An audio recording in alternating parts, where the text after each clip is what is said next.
Part two semester के student के लिए अगला प्रथम विश्व युद्ध के प्रमुख कारण के अंतर्गत उग्र राष्ट्रीयता का उदय होना।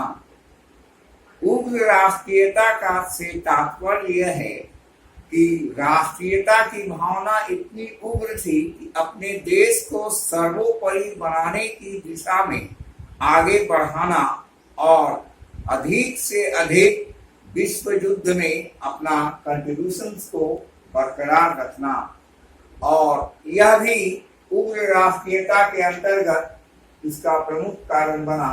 लोग जर्मनी, इटली, फ्रांस, इंग्लैंड, रूस, अमेरिका, ये सब जो देश थे, ग्रुपिज्म हो गया और ग्रुपिज्म होने के साथ ही सभी में उग्रता की भावना दिखने लगी और इसी उग्रता के कारण यह जो है बहुत से परिणाम सामने आने लगे। और इसके बाद आता है मनोवैज्ञानिक। मनोवैज्ञानिक का अर्थ है, दूसरा नेक्स्ट पॉइंट है माने साइकोलॉजिकल फैक्टर। तो मनोविज्ञान की मनोदशा यह हो गई थी कि लोग जो थे यह समझ नहीं पा रहे थे कि इसका दूरगामी प्रभाव क्या होगा और विपेंस का जो होड़ लग जाएगा तो एक समय अर्थ की समस्या आएगी। और यह अर्थ के कारण जो है कि पैसे के अभाव में 1.5 लाख से अधिक लोग जो है सो मौत हो जाता है। और सुपर पावर के कारण जिसका व्यापारिक प्रतिष्ठान पर जो अड्डा जो कैप्चर हो गया, जो आज ताकतवर था, जो कमजोर था, वह ताकतवर के सामने सरेंडर कर देता है और उसके अधीनस्थता को स्वीकार कर लेता है। लेकिन बदले की आग, बदले की भावना उसमें तब तक सुलगते रहती है। वह एक निश्चित समय का इंतजार करता रहता है कि वह जब एक न एक दिन समय आएगा तो हम उसका बदला लेंगे। तो यह भावना को मानते हुए प्रथम विश्व युद्ध में जो देश कमजोर थे वह शक्तिशाली के अधीनस्थ को, शक्तिशाली के अधीन अपने को सुपुर्द कर दिए। लेकिन उनके मन में राग, कलह, द्वेष की भावना पनपने जा रही थी और वह पनपते जाने के कारण धीरे धीरे कालांतर में इस तरह की व्यवस्था होने लगी। और आने वाले समय में प्रथम विश्व युद्ध के साइकोलॉजिकल, इकोनॉमिकल का फैक्टर इम्पोर्टेंट था। सभी लोग सैन्य बल पर, स्कूल, सैनिक स्कूल की स्थापना हुई, मिलिट्री में लोग बहाल हुए और सबसे ज्यादा लोग सैन्य बल पर, मिलिट्री आर्मी, वेपन्स पर खर्च कर रहे थे और जनता के अन्य खर्चों पर किसी का कोई ध्यान नहीं बन पा रहा था। तो ऐसी विषम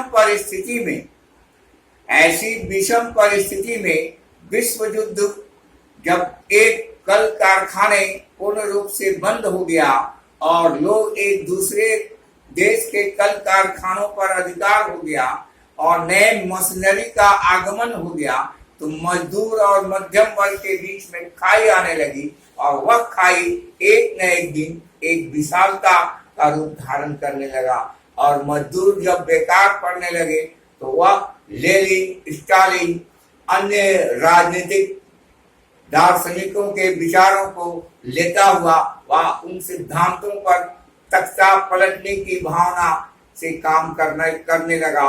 और इस तरह से कालांतर में विश्व युद्ध के ऑस्ट्रिया, प्रसा, हंगरी जो ग्रुप थे, रूस, अमेरिका, इंग्लैंड, तो एक में 4 और एक में 5, तो ग्रुपिज्म की जो भावना थी वही भावना ने जो है सो इसमें वह उग्रवाद को बढ़ाने में, उग्र राष्ट्रीय भावना को जगाने में काम किया।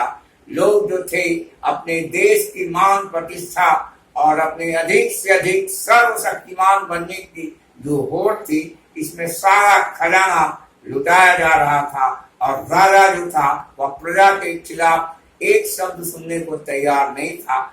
और जितना भी टैक्स मध्यम वर्ग, किसान वर्ग से जो आ रहा था प्रत्येक देश में, वह सारा पैसा को युद्ध में झोंका जा रहा था। जैसा कि पहले ही बताए भूमिका में, उस समय के अनेक इतिहासकार ने इसके अरबों खरबों का नुकसान हुआ और इसका गंभीर परिणाम के भी बारे में लोग भविष्यवाणियां की थी। ये ऐसा भीषण युद्ध जो 4 वर्षों तक 1914 से लेके 1918 ईस्वी तक चला, इस भीषण युद्ध में लोग जो हैं अपार धन जन की हानि के साथ साथ अपार नरसंहार हुआ और इसके बाद अपार धन और अर्थ की कमी के बाद लोग भूखमरी के कगार पर आ गए। लोग बच्चे जो थे, बच्चे बूढ़े सभी लोग भूख से तड़प कर अपने प्राण दे रहे थे, लेकिन अर्थ की कमी थी। लोग जो थे युद्ध के अलावा उनके दिमाग पर कुछ सूझ नहीं रहा था। तो जहां इस तरह की विकराल मानसिकता, विकृत मानसिकता का में जब देश के शासक और उसके मंत्री एडवाइजर जो थे, वे सिर्फ युद्ध और व्यापार और अपने को सर्वशक्तिमान बनाने की दिशा में कार्य कर रहे थे। स्कूल कॉलेज सारे उस समय बंद हो गए और सबका एक लक्ष्य हो गया कि हमें युद्ध जीतना है और अधिक से अधिक atomic power, atom bomb, hydrogen bomb बनाना है और दुनिया का विनाश करने की कल्पना इस प्रथम विश्व युद्ध में लोग करने लगे। अपने अपने देशों के बुद्धिजीवी और उस समय के क्रांतिकारियों ने ऐसा कदम उठाया और राष्ट्र प्रेम की भावना के कारण उग्र राष्ट्रीयता ने आर्थिक व्यवस्था, सामाजिक राजनीतिक माहौल को बिगाड़ कर एक नया काम किया और इस नए दौर में मनोवैज्ञानिक, सामाजिक और तात्कालिक घटनाओं के विश्लेषण के आधार पर यह निष्कर्ष निकाल सकते हैं कि यह युद्ध एक महान विनाशकारी था और प्रथम युद्ध के अनेक कारणों की चर्चा नेक्स्ट